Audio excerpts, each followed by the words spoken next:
Fenêtre sur l'emploi pour parler du recrutement. C'est notre rubrique chaque jour. Vous la connaissez et j'accueille Nadège Plou. Bonjour Nadège. Bonjour. Vous êtes la DRH France de Korian. Vous avez tenu à me dire France parce que c'est un groupe européen, groupe français, faut-il le préciser. Et vous accompagnez, parce que c'est le mot consacré, 26 000 collaborateurs. C'est un secteur, on le sait, le secteur de la santé. Korian, en quelques mots, c'est pas que les maisons de retraite, contrairement à ce qu'on pourrait croire. Non, effectivement, c'est l'accompagnement de la fragilité au sens large. Donc c'est à la fois des maisons de retraite, mais aussi des cliniques de soins de suite et de réadaptation fonctionnelle, d'accompagnement de la fragilité psychiatrique et aussi des résidences-services et des colocations. Résidences-services, colocations, ça on le sait moins. On sait que c'est un secteur en tension. 2025, il y aura besoin de 500 000 aides-soignantes parce que notre population vieillit, il faut être accompagné, on le sait. Ce sont des chiffres. Et ce qui est vraiment passionnant, et c'est ce que vous allez nous raconter, c'est que chez Korian, vous avez décidé, j'allais dire, de prendre votre destin en main et de prendre vos responsabilités. Racontez-moi, vous avez, pour le dire simplement, décidé de jouer avec des passerelles avec des entreprises qui ne sont pas du secteur de la santé et à qui vous allez dire « Ohé, on recrute ». C'est comme ça que vous faites. C'est un peu comme ça, alors sans le « Ohé, on recrute », mais on fait effectivement ça. En fait, plus exactement, depuis maintenant plusieurs années, depuis 3 ans, nous avons beaucoup travaillé déjà sur les dispositifs d'évolution professionnelle avec la validation des acquis par l'expérience et nous accompagnons chaque année entre 300 et 400 personnes qui sont dans notre entreprise.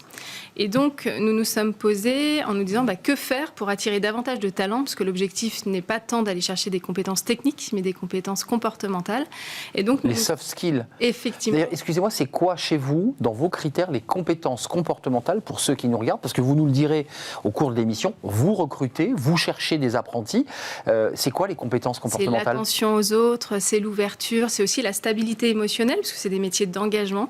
C'est des métiers de sens, des métiers d'engagement. Donc, il faut avoir une certaine stabilité émotionnelle. Et effectivement, nous recrutons à la fois des apprentis, donc des jeunes de moins de 29 ans, mais aussi d'entreprise à entreprise, cette fois-ci des personnes qui sont en reconversion professionnelle. Alors, vous avez inventé, parce que vous l'avez fabriqué, ça c'est vraiment une aventure que vous menez en tant que DRH, des emplois passerelles avec les dispositifs de transition collective qui avait été décidé en décembre, on en avait parlé sur ce plateau, puis mis en place en janvier.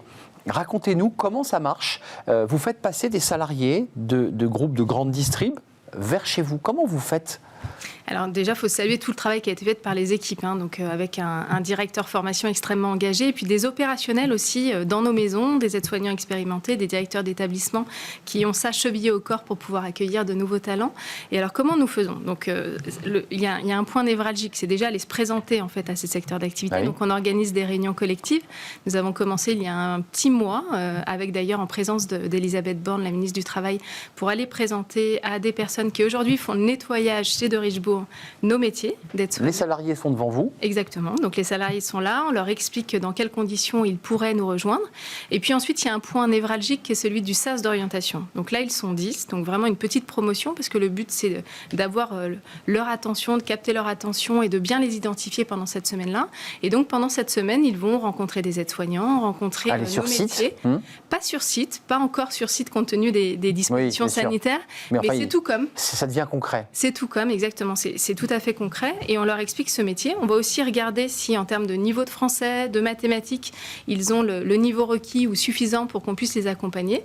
Et ensuite, pendant 14 mois, alors là, ils rejoignent le site. Ça, c'est la formation. C'est concret. Pendant 14 mois, auprès d'un aide-soignant expérimenté qui est détaché à 100% de son temps et qui les accompagne pour passer une validation des acquis au terme de ces 14 mois devant un jury pour être aide-soignant diplômé d'État. Précisons que c'est un diplôme d'État national. Vous les préparez dans vos CFA, puis ensuite, ils sont devant un jury. Il y a un gros écrémage ou pas? Parce que c'est vrai que c'est sélectif quand même. C'est assez paradoxal, c'est un secteur en très forte tension, mais le jury a quand même des critères draconiens. Alors, c'est effectivement c'est un métier de sens, c'est un métier d'engagement, donc forcément les critères sont importants. Il n'y a plus de concours pour entrer en IFAS depuis maintenant 1 an, et donc, mais par contre, le niveau est un niveau assez élevé de ce diplôme.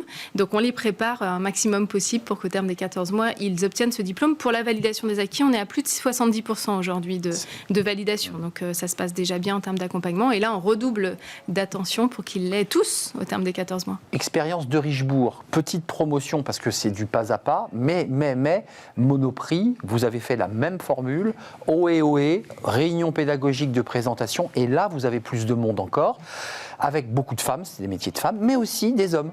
Ah oui, alors là, on attire 10% d'hommes. Alors cette réunion collective, elle aura lieu le 19. Donc là, c'est une grande aventure qui s'ouvre. 19 mai. 19. Le jour où les terrasses ouvrent. C'est la semaine prochaine, c'est ça. Il y a les terrasses et la réunion collective. N'oubliez pas, allez prendre un verre, mais allez à la réunion collective. Pourquoi ? Pour dire, je suis étalagiste, je suis en caisse, j'ai un emploi précaire, je n'ai pas forcément de diplôme pour certains. Alors, ils ne sont pas en emploi précaire aujourd'hui, ils sont majoritairement à temps complet chez Monoprix. D'accord. Ce sont majoritairement des femmes et un peu d'hommes qui sont étalagistes ou hôtesses de caisse et qui souhaitent se destiner à ces métiers. Et faut saluer en fait ce que la DRH de Monoprix a mis en place depuis maintenant plusieurs années, puisque dans le cadre de leur entretien annuel, ils peuvent émettre de souhaits d'avenir professionnel.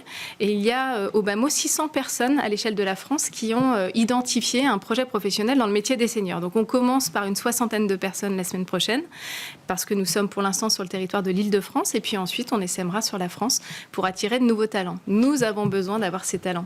Ces talents, ces envies, parce que je pense que ça part d'une forte envie.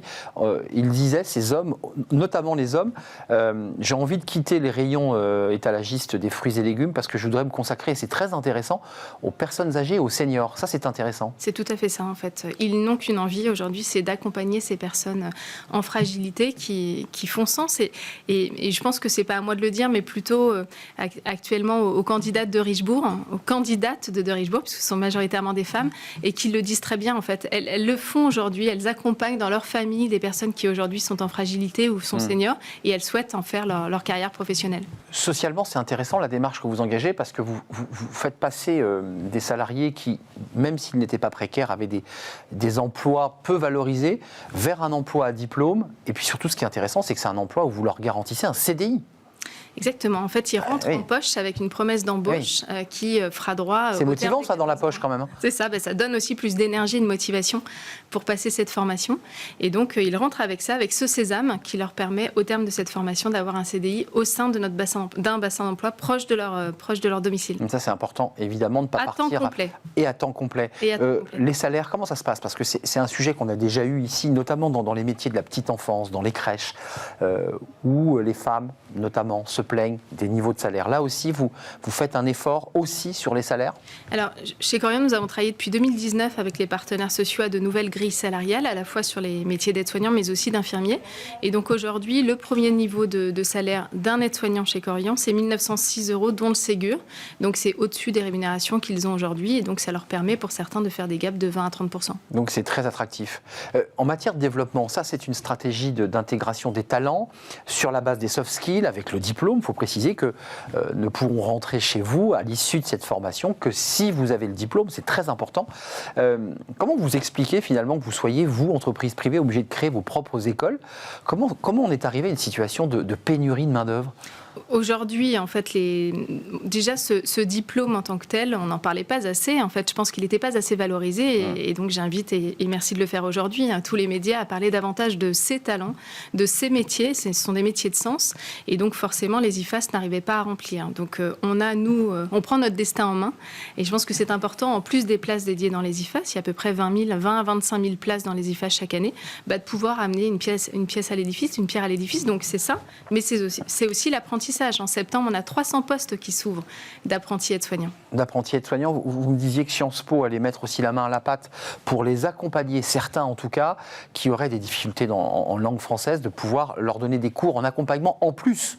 Pour être sûr qu'ils aient le diplôme au bout. C'est en cours, effectivement, et l'objectif, c'est de pouvoir les mettre au bon niveau de français. Et donc, ce travail est en train d'être fait avec le directeur de la formation. Avant de nous quitter, on le dit, les chiffres sont évidents. La population vieillit, il y aura de plus en plus de personnes de plus de 80 ans.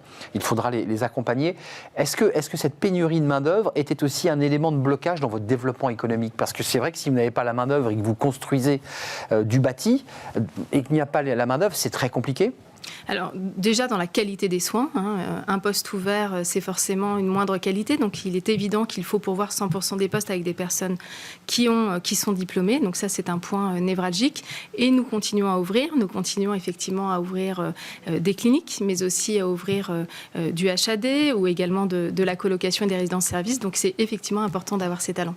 tous ces talents dont vous parlez, qui vont intégrer le groupe, je leur souhaite, à l'issue de leur diplôme, donc une première promotion de Richebourg, puis celle de Monoprix, comment vous les reventilez? C'est en fonction de leur choix, de leurs appétences. Il y a la psychiatrie, il y a les résidences seniors, les maisons de retraite. Comment vous faites là pour les dispatcher? C'est aussi en fonction de leurs appétences? Alors, c'est en fonction déjà de la gestion prévisionnelle des emplois. Donc, on a travaillé sur cette gestion prévisionnelle à horizon 3 ans et donc on fait matcher leurs souhaits effectivement professionnels avec nos besoins. Vos besoins, c'est où en ce moment? C'est plutôt les maisons de retraite? C'est vraiment partout en France. Donc, c'est dans les maisons de retraite et dans les cliniques. C'est en Ile-de-France, c'est sur PACA, c'est à Toulouse, c'est dans les Hauts-de-France. Un peu moins en Bretagne, mais sinon c'est partout en France. Un peu moins en Bretagne. Au-delà de cette initiative qui est vraiment formidable, et merci d'être venu nous en parler, combien de postes aujourd'hui sont à pourvoir chez vous, chez Korian? Alors aujourd'hui, nous avons 400 postes à pourvoir, et donc sur des métiers aussi dont on parle peu, puisque nous avons des cuisiniers. Mais bien sûr. Tout ceci est complètement internalisé. On travaille des matières premières chez Korian et donc du traditionnel. Donc n'hésitez pas aussi si vous avez... Très important. Si vous souhaitez nous rejoindre sur le site recrutement.korian.fr. Vous serez accueilli peut-être pas par Nadège Plou, parce qu'elle a 26 000 salariés à accompagner, mais en tout cas par ses équipes. Rubrique recrutement, onglet recrutement. Et puis c'est ce travail du CFA pour faire peut-être sortir aussi certains salariés de leurs conditions et leur donner une autre image d'eux-mêmes aussi, c'est important, avec des métiers engageants, où il faut s'engager. C'est des métiers difficiles, il faut quand même le préciser.